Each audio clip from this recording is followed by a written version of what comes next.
My parents spent almost $80,000 on my sister's Italian wedding.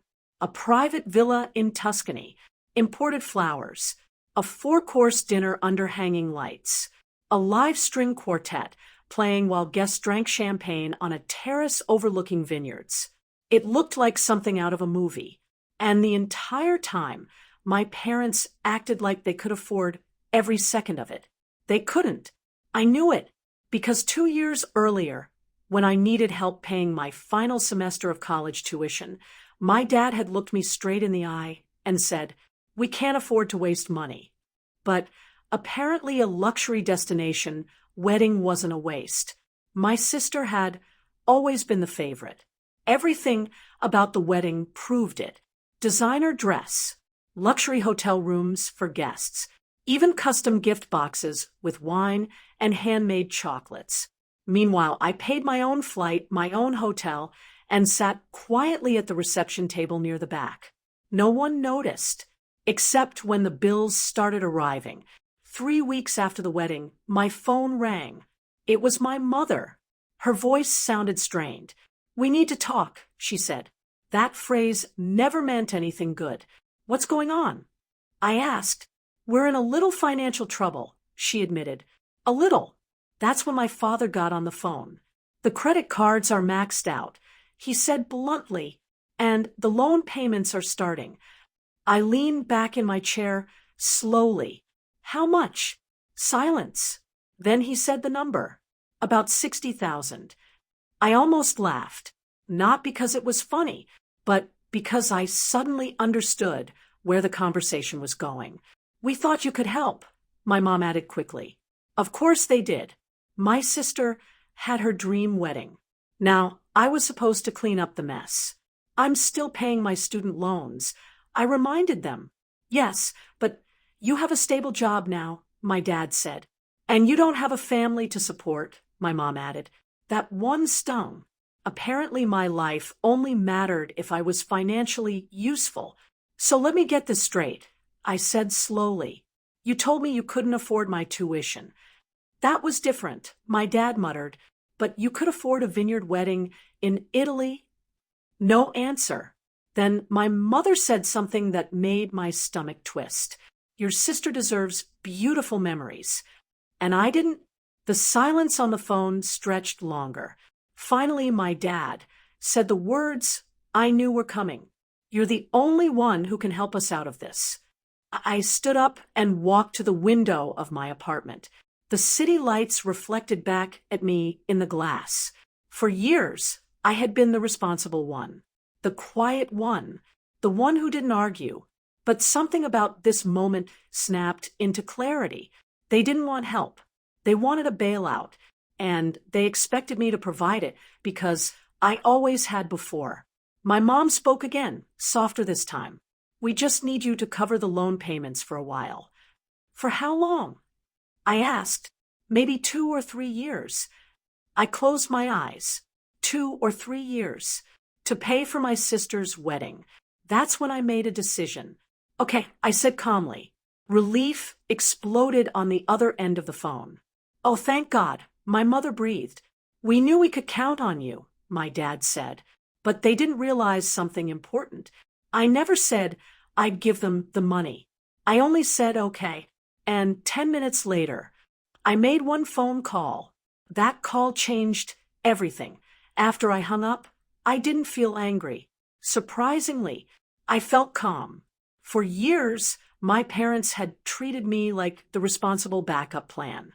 Whenever my sister wanted something extravagant, they found a way to make it happen. And whenever the consequences arrived, they expected me to fix them. But this time, things were different. I looked at my phone for a moment and then scrolled through my contacts until I found the number I needed. My bank, more specifically, the financial advisor who had helped me set up my savings and investment accounts after I started my job. He picked up on the second ring. "Hey, everything okay?" he asked. "Yeah," I said.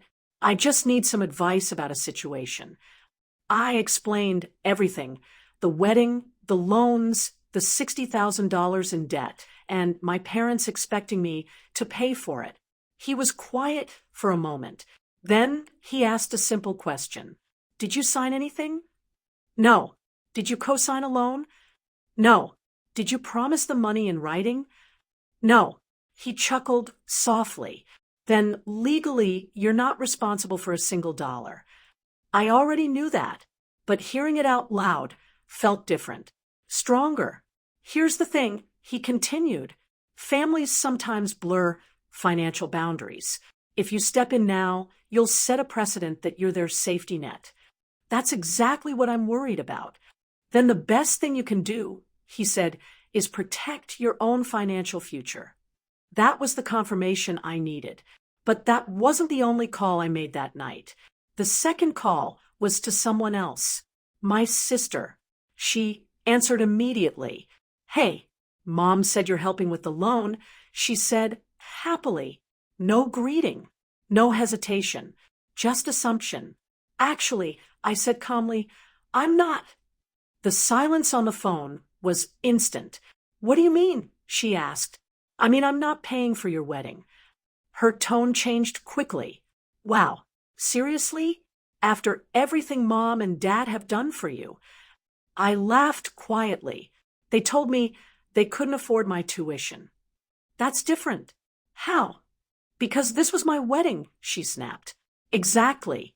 That single sentence explained everything.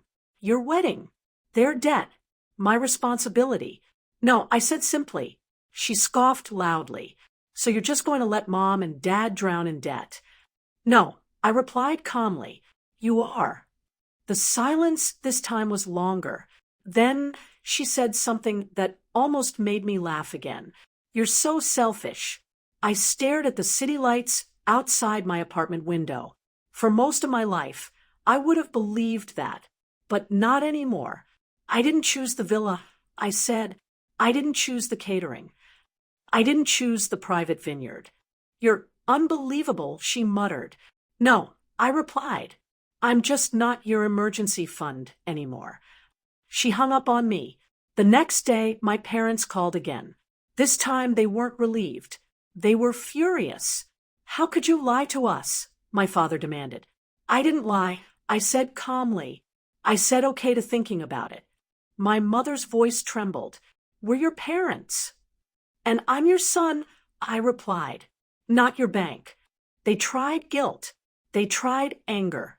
They tried reminding me of everything they had done for me, but something had changed inside me. For the first time in my life, I understood something important. Being responsible doesn't mean fixing other people's mistakes. Eventually, my father sighed, heavily. So that's it? You're just abandoning us. I thought about the Italian villa, the champagne, the string quartet, the $80,000 wedding I had watched from a back table. Then I answered honestly. No, I said, I'm just letting the people who made the decisions deal with the consequences. And for the first time since that wedding, the silence on the phone belonged to them.